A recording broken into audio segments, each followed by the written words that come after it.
Dinhi sa usa ka pangutana igsoon ni siya maayo dinhi sa 0905-136-1749 maayong hapon pastor. Tinuod ba na ay ikaduhang kinabuhi asa mabasa pastor from Pinsan Cumbal Province.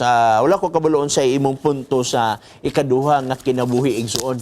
Kana bang ikaduha nga kinabuhi human ikaw na converter, human ikaw na dasig, human ikaw ni balik kang Kristo nga gitawag nato born again, na tawo pag-usab diya kang Kristo, or kanang bago nga kinabuhi igsoon nga gikan sa kamatayon gibanhaw ikaw sa pagbalik ni Kristo. Wala ko kabalo asa ang imong punto diha sa pangutana igsoon, pero ako na lang na siyang tubagon anang duha ka mga punto.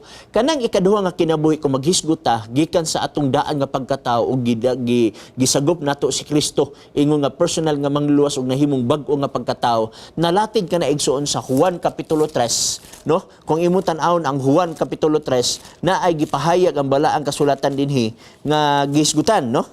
Nag-ingon siya diri. Okay? Atong basahon. 3:3. Og si Jesus mitubag kaniya sapagkat tinuod magaingon ako kanimo gawas kung ang tawo igaanak pag-usab dili siya makakita sa ginharian sa Dios. Og si Nicodemo nangutana kaniya unsaon man pagkahimo nga igaanak ang tawo sa tigulang na siya, makasulod pa ba siya pag-usab sa taguangkan sa iyang inahan og mahimugso? Og si Jesus mitubag sapagkat tinuod magaingon ako kaninyo gawas kung ang tawo igaanak sa tubig og sa espiritu dili siya makasulod sa ginharian sa Dios. Sumuni ang buti pasabuti ni igsoon kasi ikaw na tawo pag-usab, no? Ang imong daang pagkatao gilubong dito sa tubigon nga dapit og ikaw mihawa sa tubig og usa ka simbolo nga na sa pagkabanhaw niya na sa bag-ong pagkatao. O kining usa-usab nga igsoon nga bag-o nga kinabuhi nga gikan ikaw namatay mao ning gihisgutan usab dinhi sa gitawag nato og John chapter 5, no? John chapter 5 verse 28, no? Atong tanawon.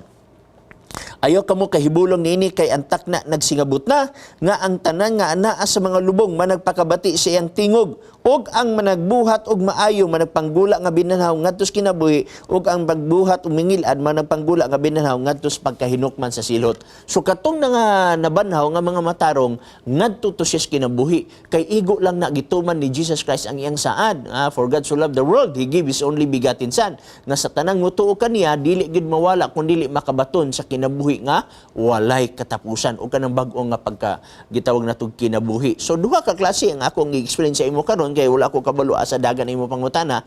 Una, katong bag-o nga kinabuhi igsoon nga human ikaw midawat kang Ginoong Hesus nga diin gilubong ang imong daang pagkatao dito sa tubigon nga dapit og sa diha nga ikaw nga mihawas gikan sa tubig nahimo na kang bag-ong pagkatao o kanang imong gaignon nga bag-ong pagkatao igsoon nga resulta sa kamatayon o nya pagbalik ni Kristo gibanhaw ikaw o nya kining atong lawas nga madunot ilisan og dili madunot sumala sa unang Korinto kapitulo 15. So dili na ka mamatay igsoon sa pagbalik ni Jesus Christ dal una kanya dito kung asa ikaw niya dalon kay ngom nagingon sa Juan 14 nga kun diin gani ako ato usab kamo. Okay.